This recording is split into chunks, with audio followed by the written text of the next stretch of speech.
Right now, somewhere between your front door and a warehouse you'll never see, a package is traveling in reverse. You ordered it 3 days ago. You opened it, looked at it for maybe 30 seconds, decided you didn't want it, and clicked a button that said free returns.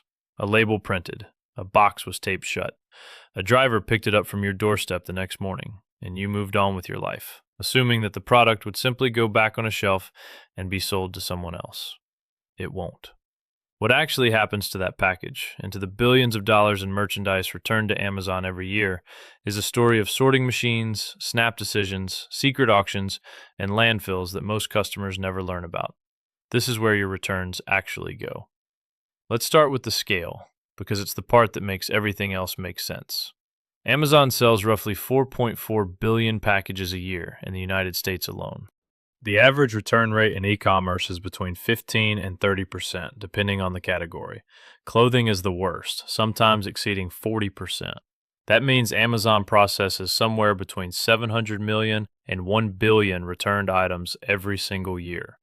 Imagine a conveyor belt of rejected merchandise stretching from New York to Los Angeles and back, twice, and you're still underestimating the volume.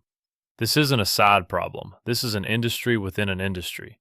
The moment your return enters the system, a clock starts ticking.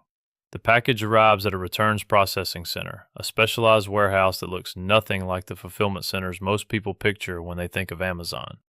These facilities are louder, messier, and far more chaotic. Workers open each package and make a rapid assessment. Is the item sealed? Is it damaged? Is it the right product? Is it worth reselling?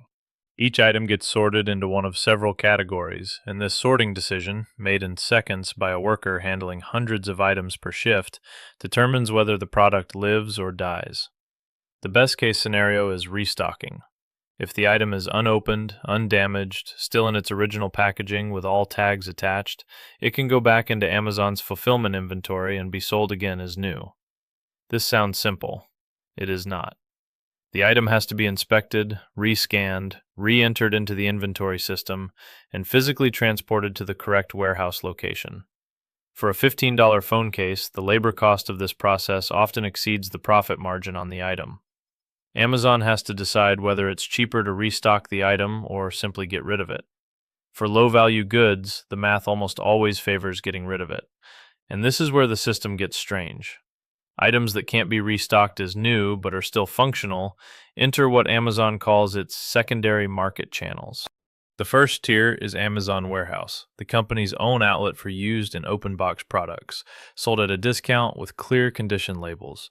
You've probably seen these listings, the ones marked used like new or used very good. That's your returned blender, repackaged and repriced, hoping for a second chance. But Amazon Warehouse only absorbs a fraction of the volume. The rest has to go somewhere else. That somewhere else is liquidation. Amazon operates a platform called Amazon Liquidation Auctions, where pallets and truckloads of returned merchandise are sold in bulk to third-party buyers. These buyers are small business owners, flea market vendors, online resellers, and international traders who bid on lots described only in the vaguest terms.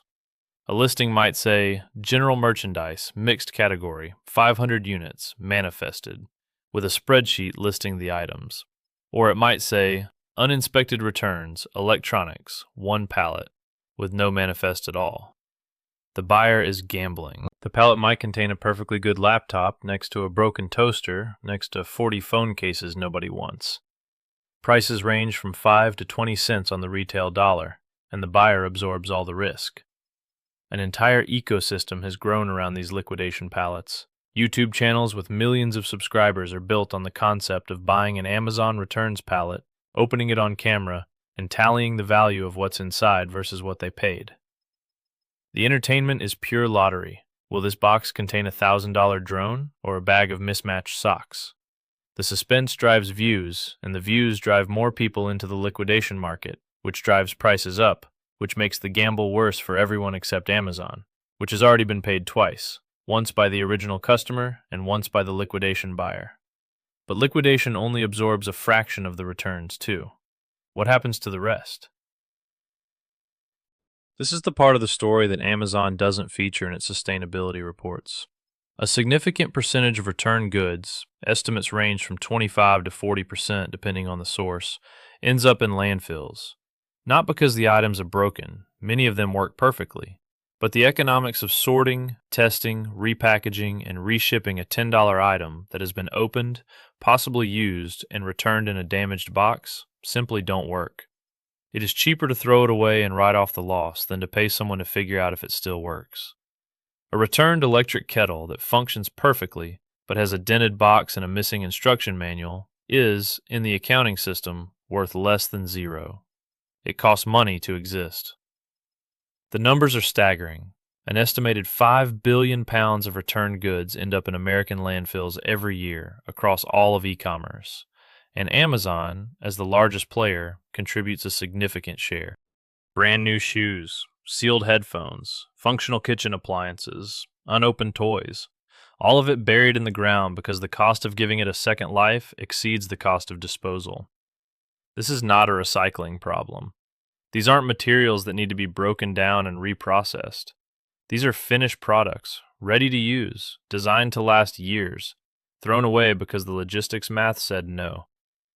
Some of it travels even further before it dies. Entire containers of returned American goods are shipped overseas to markets in developing countries, where the labor cost of sorting and testing is low enough to make resale viable. A returned Bluetooth speaker from Ohio might end up in a market stall in Ghana, sold by a vendor who bought it as part of a mixed container from a liquidator in New Jersey. The product crosses the ocean twice, once as new merchandise heading to a customer, once as rejected merchandise heading to a secondhand market on another continent. The carbon footprint of this round trip is enormous, and it happens millions of times a year. Amazon has begun acknowledging the problem, at least partially. The company has introduced programs to donate unsold and returned inventory to charitable organizations, and it claims to have donated tens of millions of items. It has also introduced a program called Fulfillment by Amazon Donations, which gives third-party sellers the option to donate unsold inventory rather than having it destroyed. But critics argue that these programs are a fraction of what's needed, a public relations patch on a systemic wound. The core issue isn't Amazon's disposal policy, it's the business model itself. Free returns with no friction encourage customers to treat purchases as try-before-you-buy experiments. Order 3 sizes, keep 1, send 2 back. Order the item, photograph yourself wearing it, return it the next day. The product was never meant to be kept. It was meant to be experienced and discarded, and the return system exists to make that behavior painless. The hidden cost of free returns is paid by no one and everyone simultaneously. The customer pays nothing. Amazon absorbs the logistics cost and passes it forward through higher prices and seller fees. The seller eats the margin loss. The liquidation buyer takes the gamble. The landfill takes the product. And the planet takes the carbon. The only thing that moves smoothly through this entire chain is the illusion that returning something is free. It never was. The next time you click that return button, the product begins a journey that is almost certainly longer, more expensive, and more wasteful than the journey that brought it to your door in the first place. And at the end of that journey, there's a very good chance that no human will ever use it again. But Amazon returns aren't even the strangest thing happening behind closed doors, in a building you walk past every day. Tonight, after the last employee leaves and the lights go off, your local bank will still be running. Machines will still be counting. Cameras will still be watching. Systems you've never heard of will be moving millions of dollars through networks that never sleep. What actually happens inside a bank between midnight and dawn is a world most customers will never see, and it's far busier than the bank is during the day. That story is next, and if you don't want to miss it, you know what to do.